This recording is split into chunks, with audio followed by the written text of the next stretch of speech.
കേരള തീരത്തെ കപ്പൽ അപകടത്തിൽ പ്രത്യേക അന്വേഷണ സംഘം രൂപീകരിച്ചു. കോസ്റ്റൽ IGA അക്ബറിന്റെ നേതൃത്വത്തിലാണ് പ്രത്യേക അന്വേഷണ സംഘം. വിവിധ കോസ്റ്റൽ സ്റ്റേഷനുകളിലെ CIമാർ ഉൾപ്പെടുന്ന അന്വേഷണ സംഘമാണ് രൂപീകരിച്ചിട്ടുള്ളത്. ശ്യാം പ്രസാദ് ഉത്തമൻ വിവരങ്ങളുമായിട്ടുണ്ട്. ശ്യാം, എന്താണ് വിശദാംശങ്ങൾ?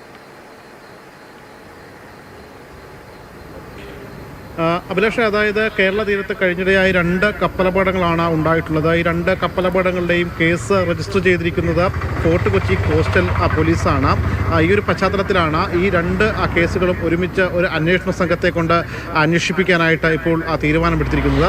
അതിൻ്റെ പശ്ചാത്തലത്തിൽ കോസ്റ്റൽ IGA അക്ബറാണ് ഇത് സംബന്ധിച്ചുള്ള മേൽനോട്ടം വഹിക്കുക. ഇവരുടെ മേൽനോട്ടത്തിൽ ഫോർട്ട് കൊച്ചി പോലീസ് സ്റ്റേഷനിലെ കോസ്റ്റൽ CI ആയിരിക്കും ഇതിൻ്റെ അന്വേഷണ ചുമതല. വിവിധ സ്റ്റേഷനുകളിൽ നിന്നുള്ള 10ഓളം വരുന്ന അന്വേഷണ സംഘം ഇതിൽ ഉൾപ്പെടുന്നത്. CIമാർ തന്നെയാണ്, കോസ്റ്റൽ CIമാർ തന്നെയാണ് ഈ അന്വേഷണ സംഘത്തിലുള്ളത്. പ്രധാനമായിട്ടും ഈ കേരള തീരത്തുണ്ടായ ഈ 2 കപ്പലപകടങ്ങളിലെയും അതിൻ്റെ വിശദമായ രീതിയിലുള്ള അന്വേഷണമായിരിക്കും ഈ സംഘം നടത്തുക. വിശദമായ അന്വേഷണം നടത്താൻ എന്തായാലും അന്വേഷണ സംഘം രൂപീകരിച്ചിരിക്കുന്നു.